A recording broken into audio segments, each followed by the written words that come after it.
আমরা যে পড়ব ক্লাস 10-এর তৃতীয় চ্যাপ্টার জীবন বিজ্ঞানের বংশগতি। তাই বংশগতি পড়তে গেলে প্রথমে জানতে হবে যে বংশগতিবিদ্যার জনককে। বংশগতিবিদ্যার জনক হচ্ছে গ্রেগর জোহান মেন্ডেল।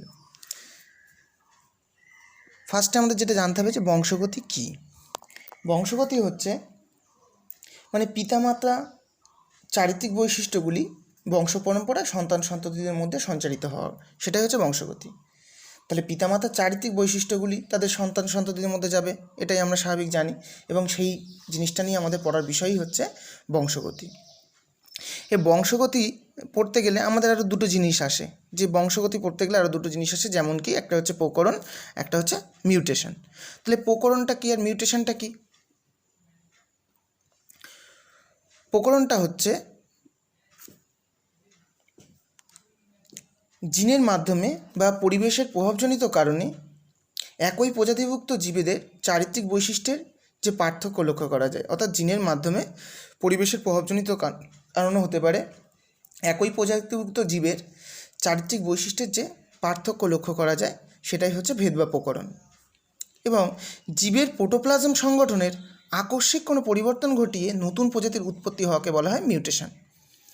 ঠিক আছে, তাহলে প্রকরণটা হচ্ছে জিনের মাধ্যমে বা পরিবেশের প্রভাবজনিত কারণে একই প্রজাতিভুক্ত জীবেদের চারিত্রিক বৈশিষ্ট্যের মধ্যে যে পার্থক্য লক্ষ্য করা যায়, অর্থাৎ আমরা সেই পার্থক্যটা কিন্তু লক্ষ্য করেই থাকি, যে একই দুই ভাই পরস্পরের মধ্যে আমরা কি দেখব, যে একই মায়ের সন্তান হওয়া সত্ত্বেও তাদের চারিত্রিক বৈশিষ্ট্যের মধ্যে কিন্তু আমরা পার্থক্য দেখতে পারি। এর একটা বড় কারণ হচ্ছে ভেদ বা প্রকরণ বা ভেরিয়েশন। আর মিউটেশন কি, হঠাৎ করে কোনো একটা পরিবর্তন লক্ষ্য করা গেল কারোর মধ্যে, হঠাৎ করে পরিবর্তন লক্ষ্য করলে তাহলে সেটা কিন্তু অবশ্যই মিউটেশন। ঠিক আছে, সেটাও বংশগতির সঙ্গে জড়িত। এবার বংশগতি সম্পর্কিত আমাদের কয়েকটি শব্দ খুব জরুরি। সেই শব্দগুলির মধ্যে রয়েছে অবশ্যই বৈশিষ্ট্য বা প্রলক্ষণ বা ক্যারেক্টারিস্টিক্স, যা আমরা বলি।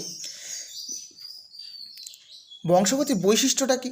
যেমন হচ্ছে আমাদের বংশগতি পড়তে গেলে আমাদের একটা বড় জিনিস পড়তে হবে, যেটা যে গ্রেগর জোহান মেন্ডেল যেটা বংশগতি তিনি যে বংশগতি আলোচনা করেছিলেন, তার একটা বড় অংশ ছিল মটর গাছকে নিয়ে। অর্থাৎ তিনি মটর গাছের 7 জোড়া বিপরীতধর্মী বৈশিষ্ট্যের উপর নির্ভর করে কিন্তু এই বংশগতির একটা বৃহৎ সিদ্ধান্তে পৌঁছেছিলেন। তাহলে এই সংক্রান্ত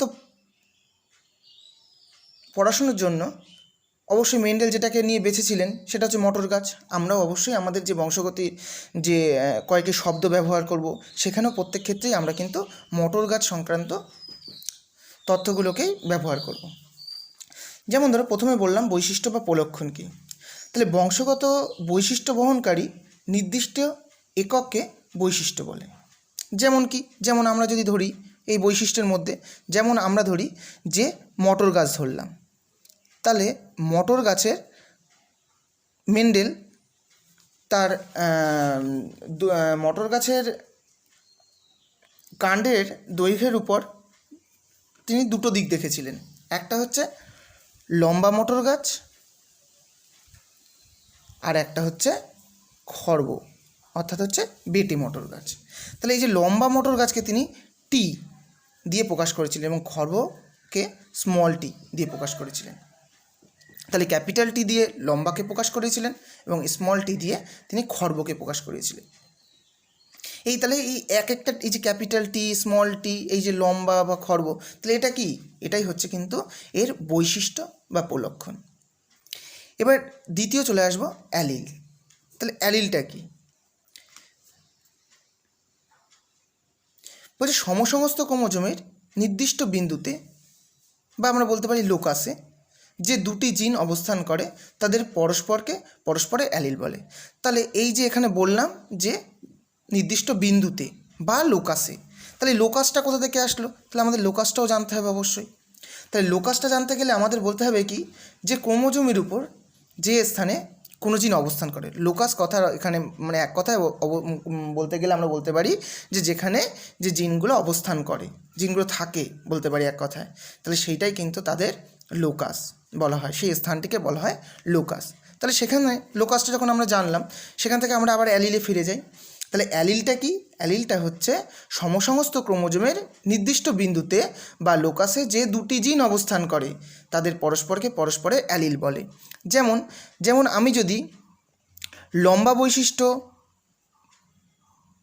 প্রকাশের জন্য, লম্বা বৈশিষ্ট্যকে প্রকাশের জন্য আমি ক্যাপিটাল টি মানে এক জোড়া জিনকে ব্যবহার করছি। তাহলে এদের কি বলা হয়? একজনকে অপরজনের অ্যালিল বলা হয়। তাহলে পরস্পরকে এদের কি বলা হয়? তাদের পরস্পরের অ্যালিল বলা হয়। তাহলে এইটা মিলে আমাদের তৈরি হলো কি? একটা অ্যালিল। তাহলে এই যে দুটো ফ্যাক্টর দেখতে পাচ্ছি, যে দুটো ফ্যাক্টরই কি? দুটোই লম্বা বৈশিষ্ট্য। আবার এটাও অ্যালিল হতে পারে, যে ক্যাপিটাল টি আর স্মল টি। তাহলে একটা লম্বা বৈশিষ্ট্য, একটা বেটে বৈশিষ্ট্য। তাহলে এই দুটো ফ্যাক্টর মিলে তৈরি হলো কি? তৈরি হলো অ্যালিল। তাহলে অ্যালিল হচ্ছে দুটি জিনের পরস্পরকে তাদের অ্যালিল বলা হয়। তাহলে সমসমস্ত ক্রোমোজোমে নির্দিষ্ট বিন্দুতে যে দুটি জিন অবস্থান করে তাদের পরস্পরের অ্যালিল বলা হয়। এর পরের প্রসঙ্গে চলে যাই, যে বংশগতির একক বা জিন। জিন হচ্ছে বংশগতির গঠনগত এবং কার্যগত একক। এই জিন বস্তু বলতে আমরা কি বুঝি? এই জিন বস্তু বলতে অবশ্যই আমাদের আগে বুঝতে হবে ডিএনএ অথবা আরএনএ। জিন বস্তু বলতে কিন্তু অবশ্যই আমরা বুঝতে হবে ডিএনএ অথবা আরএনএ। তাহলে আমরা জানি প্রাণীদের ক্ষেত্রে সচরাচর ডিএনএটাই কিন্তু প্রধান জিন বস্তু। কিছু কিছু ক্ষেত্রে ব্যতিক্রম থাকে যে আরএনএ হয়, আর উদ্ভিদের ক্ষেত্রে ম্যাক্সিমাম ক্ষেত্রে আরএনএ জিন বস্তু, কিছু ব্যতিক্রম থাকে। এরপরে চলে আসি, জিন বস্তু গেল, লোকাসটা তো আমরা আগেই বললাম। এবার চলে আসি এক সংকর ও দ্বিসংকর জনন। এক সংকর ও দ্বিসংকর জনন কি? যখন এক জোড়া বৈশিষ্ট্য, তাহলে এক জোড়া বিপরীতধর্মী বৈশিষ্ট্য নিয়ে যখন সংকরায়ন ঘটানো হয়, তাহলে এক জোড়া বিপরীতধর্মী বৈশিষ্ট্য নিয়ে যখন সংকরায়ন ঘটানো হয় তখন তাকে এক সংকর জনন বলে। তখন তাকে অবশ্যই এক সংকর জনন বলে। তাহলে এক সংকর জনন এক জোড়া বিপরীতধর্মী বৈশিষ্ট্য কি? যেমন আমরা ধরলাম যে লম্বা বৈশিষ্ট্য। লম্বা বৈশিষ্ট্য আমি বললাম যে মেন্ডেল লম্বা বৈশিষ্ট্যর ক্ষেত্রে যে কি বলেছিলেন, যে লম্বা বৈশিষ্ট্যের ক্ষেত্রে হচ্ছে তিনি বিশুদ্ধ লম্বার ক্ষেত্রে ক্যাপিটাল টি এই অ্যালিলটাকে ব্যবহার করেছিলেন। আর বিশুদ্ধ খর্ব বৈশিষ্ট্য বোঝাতে বা বিশুদ্ধ বেটে বলতে তিনি স্মল টিকে ব্যবহার করেছিলেন। তাহলে এটা অবশ্যই একজোড়া বিপরীতধর্মী বৈশিষ্ট্য। অর্থাৎ এক সংকর জননটা কি? ক্যাপিটাল টি, তার সাথে ক্রস করানো হবে কার? Small tea. তাহলে এইটা হচ্ছে আমাদের এক সংকর জনন। তাহলে দ্বিসংকর জননটা কি? তাহলে দ্বিসংকর জনন যেমন এক জোড়া বিপরীতধর্মী বৈশিষ্ট্যের ক্ষেত্রে হচ্ছে এক সংকর জনন, তাহলে দুই জোড়া বিপরীতধর্মী বৈশিষ্ট্যের ক্ষেত্রে দ্বিসংকর জনন। আমি এখানে দেখাচ্ছি দ্বিসংকর জননটা। তাহলে দ্বিসংকর জনন হচ্ছে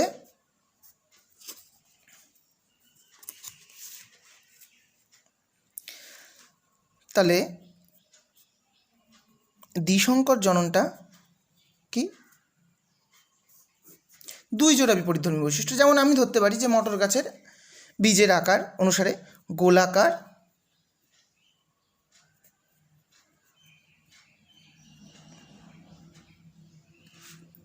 আর বর্ণ কি ধরলাম? হলুদ। ধরলাম না, এটাই সত্যি, হলুদ গোলাকার। তাহলে হলুদ গোলাকার, হলুদকে আমি ওয়াই হলুদের অ্যালিলকে, আর গোলাকারকে ক্যাপিটাল আর দিয়ে প্রকাশ করলাম। তাহলে এটা একটা বৈশিষ্ট্য গেল। আবার আমি আরেকটা বৈশিষ্ট্যকে প্রকাশ করলাম সবুজ আর হচ্ছে কুঞ্চিত। তাহলে সবুজটা কি? স্মল ওয়াই ধরলাম, আর কুঞ্চিতটাকে স্মল আর ধরলাম। তাহলে এটাকে যদি আমি প্রকাশ করি তাহলে কি হচ্ছে? Capital Y capital R cross করলাম কার সাথে? Small Y small R. তাহলে এই যে ক্রসটা হলো এটা কিন্তু দ্বিসংকর জনন, অর্থাৎ এক্ষেত্রে কিন্তু দুই জোড়া বিপরীতধর্মী বৈশিষ্ট্য আছে, তাই জন্য এটা কিন্তু দ্বিসংকর জনন, খেয়াল রাখতে হবে। তাহলে এক সংকর জনন, দ্বিসংকর জনন বোঝা গেল। এরপরে চলে আসি হোমোজাইগাস ও হেটেরোজাইগাস কি? হোমোজাইগাস আমরা যে এক সংকর জননের যে অ্যালিলগুলোকে দেখাচ্ছি, যে লম্বা বৈশিষ্ট্যের ক্ষেত্রে ক্যাপিটাল টি, খর্ব বৈশিষ্ট্যের ক্ষেত্রে স্মল টি। তাহলে এই হোমোজাইগাসটা কি? যখন পরস্পর অ্যালিল দুটি একই হয়, অর্থাৎ দুটোই বিশুদ্ধ লম্বা, তখন এটা হচ্ছে কিন্তু আমাদের হোমোজাইগাস। যখন এরকম হবে একটা ক্যাপিটাল টি একটা স্মল টি, যদি এরকম থাকে তখন আমরা কিন্তু অবশ্যই এই বৈশিষ্ট্যটা কী হবে?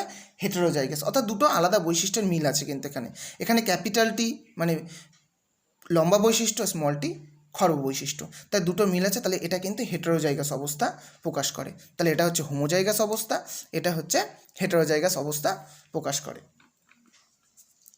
এরপরে চলে আসি সংকরায়ন কি।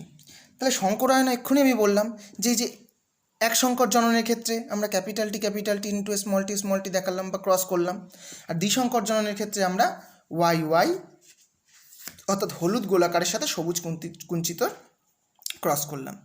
তাহলে এই হচ্ছে কিন্তু এই যে ঘটনাটা, এটাই কিন্তু সংকরায়ন। তাহলে এদের মধ্যে যদি আমি ক্রস করে আমি যেটা পাবো, তাহলে সেটা কিন্তু সংকরায়নের ফলে প্রাপ্ত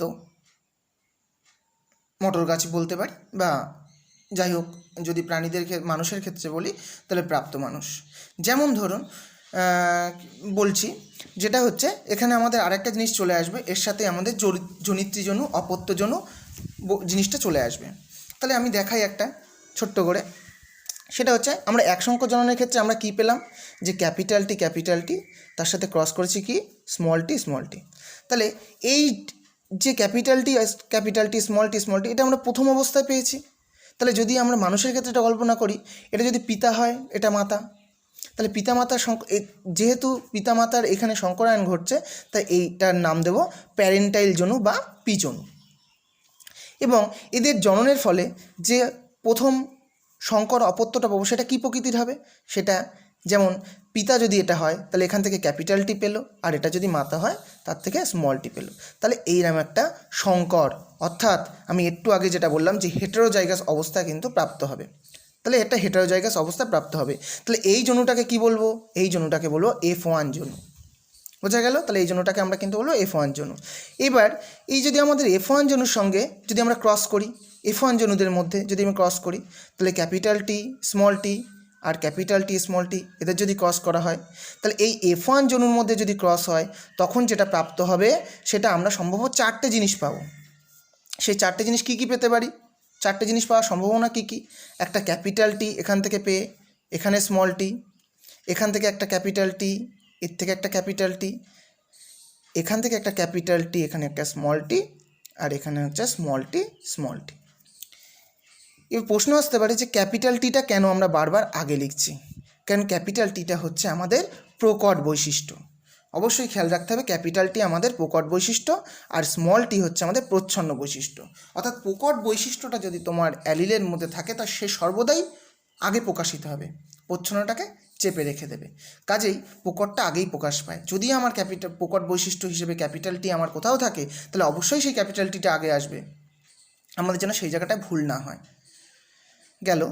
তাহলে আমাদের এখান থেকে এক জায়গা থেকে আমরা কিন্তু অনেক কিছু জেনে গেলাম, সেটা হচ্ছে সংকরায়ন কি। তাহলে এখানে সংকরায়ন দেখলাম যে প্যারেন্টাইল জনুর সঙ্গে সংকরায়নের ফলে আমরা একটা প্রথম অপত্য জনু পেলাম, এবং প্রথম অপত্য জনু থেকে সংকরায়ন করে আমরা সেখান থেকে কি পেলাম, দ্বিতীয় অপত্য জনু অর্থাৎ হচ্ছে F2 জনু পেলাম। ঠিক আছে, F2 জনু পেলাম। এখানে আমরা দুটো জিনিস দেখলাম, যে আমরা এখানে সংকরায়নের ফলে যে চারটে বৈশিষ্ট্যযুক্ত অ্যালিল তৈরি হয়েছে তাদের মধ্যে ক্যাপিটাল টি যেখানে আছে সব ক্ষেত্রেই কিন্তু ক্যাপিটাল টি আগে বসেছে। কেন? কারণ এরা হচ্ছে কিন্তু প্রকট বৈশিষ্ট্য, আর স্মল টিটা কী বৈশিষ্ট্য? এটা কিন্তু প্রচ্ছন্ন বৈশিষ্ট্য। সর্বদা প্রকট বৈশিষ্ট্য প্রচ্ছন্নের ওপরে থাকে, তার জন্যই প্রকট বৈশিষ্ট্যটার বহিঃপ্রকাশ ঘটে, প্রচ্ছন্নটার কিন্তু নয়। এরপরে চলে আসি আমরা বিশুদ্ধ জীব ও সংকর জীব। তাহলে আমরা এর আগেও বলেছিলাম যে ক্যাপিটাল টি স্মল টি, হ্যাঁ, এইগুলো বলার ক্ষেত্রে এখানেই কিন্তু আমাদের কিন্তু বিশুদ্ধ জীব এবং সংকর জীবের কথা উল্লেখ করা হয়ে গেছে। অর্থাৎ বিশুদ্ধ মানে কি, এই যে দুটো অ্যালিলি কি ক্যাপিটাল টি অর্থাৎ লম্বা বৈশিষ্ট্য প্রকাশ করছে, ওই জন্য এটা কিন্তু বিশুদ্ধ জীব। আর হচ্ছে এই যে ক্যাপিটাল টি আর স্মল টি, তাহলে একটা লম্ব বৈশিষ্ট্য প্রকাশ করছে আর একটা বেটে বৈশিষ্ট্য প্রকাশ করছে। তাহলে এদের দুজন কিন্তু সংকর জীব, যদিও এটাকে আমরা বলবো লম্বা। কেন? কারণ প্রকট বৈশিষ্ট্যটা কিন্তু বহিঃপ্রকাশ ঘটবে, অবশ্যই প্রকট বৈশিষ্ট্যটা বহিঃপ্রকাশ ঘটবে। যেখান থেকে আমরা চলে যাব পরবর্তী টপিক, সেটা কি জিনোটাইপ, ও আমাদের পরবর্তী টপিক হচ্ছে জিনোটাইপ ও ফিনোটাইপ। তাহলে জিনোটাইপ ও ফিনোটাইপ কি? তাহলে আমি এক্ষুনি আলোচনা করছিলাম যে ক্যাপিটাল টি স্মল টি, এক্ষুনি বললাম যে ক্যাপিটাল টি হচ্ছে আমাদের বিশুদ্ধ বৈশিষ্ট্য বা বিশুদ্ধ জীব, আর ক্যাপিটাল টি স্মল টি হচ্ছে আমাদের সংকর জীব। তাহলে এই যে বিশুদ্ধ জীব, তাহলে এই যে বিশুদ্ধটা কি, এদের হচ্ছে দুটো বৈশিষ্ট্যই কি, তাদের লম্বা বৈশিষ্ট্য, অর্থাৎ এটা বিশুদ্ধ। ঠিক আছে, তাহলে এটাকে যদি আমি জিনোটাইপের দিক থেকে দেখি, তাহলে এদের কিন্তু আমি কিন্তু শুধুমাত্র লম্বাই বলবো, তাহলে এটা কিন্তু শুধুমাত্র লম্বা। আর যদি আমি ক্যাপিটাল টি স্মল টি ধরি, তাহলে এক্ষেত্রেও আমি কিন্তু লম্বাই বলবো, কারণ বাহ্যিক দিক থেকে অর্থাৎ ফিনোটাইপ দিক থেকে দেখলে এটা কি দুজনেই কিন্তু লম্বা। কিন্তু যদি আমরা জিনোটাইপ দিক থেকে দেখি, তাহলে একজন কিন্তু বিশুদ্ধ লম্বা আর একজন কিন্তু সংকর লম্বা। এটাই হচ্ছে জিনোটাইপ ও ফিনোটাইপের মধ্যে পার্থক্য। অর্থাৎ আমরা যে বাইরের যে বহিঃপ্রকাশটা দেখি, অর্থাৎ দুজনকেই লম্বা দেখছি, অর্থাৎ আমরা সেখান থেকে বলতেই পারি যে এটা কি, এটা কিন্তু লম্বা। কিন্তু আমরা যদি ওর অভ্যন্তরীণ জিনগত ওর ব্যাখ্যা করি, জিনগত ব্যাখ্যা করতে গিয়ে দেখব যে না, একটা বিশুদ্ধ লম্বা, একটা সংকর লম্বা। তাহলে যে বিশুদ্ধ লম্বা সেও ফিনোটাইপ দিক থেকে লম্বা, যে সংকর লম্বা সেও ফিনোটাইপ দিক থেকে লম্বা, কিন্তু না, সে জিনোটাইপ দিক থেকে কিন্তু যে লম্বা তাদের মধ্যে পার্থক্য আছে, একজন বিশুদ্ধ লম্বা আর একজন কিন্তু সংকর লম্বা। বোঝা গেল? তাহলে জিনোটাইপটা হয়ে এইভাবে কিন্তু আমরা জিনোটাইপ ফিনোটাইপ আমরা আলাদা করতে পারলাম। অর্থাৎ এরপরে আমাদের জিনোটাইপ ফিনোটাইপটা অনেক কাজে লাগবে। এক সংকর জনন, দ্বিসংকর জননের যখন আমরা চেকার বোর্ডটা পড়বো তখন আমাদের অবশ্যই এগুলো কাজে লাগবে। তাহলে আমরা আপাতত আমাদের এইটুখানি কিন্তু সুন্দরভাবে শিখতে হবে, কারণ প্রত্যেকটা জিনিস আমাদের বংশগতির ক্ষেত্রে প্রত্যেকটা জিনিস খুবই গুরুত্বপূর্ণ। ঠিক আছে, এগুলো আমাদের খুব সুন্দর করে বুঝতে হবে, তবে কিন্তু আমাদের বংশগতি চ্যাপ্টার নিয়ে কোনো সমস্যা নেই। তবে আজকে প্রথম ক্লাসটা এইটুখানি থাক।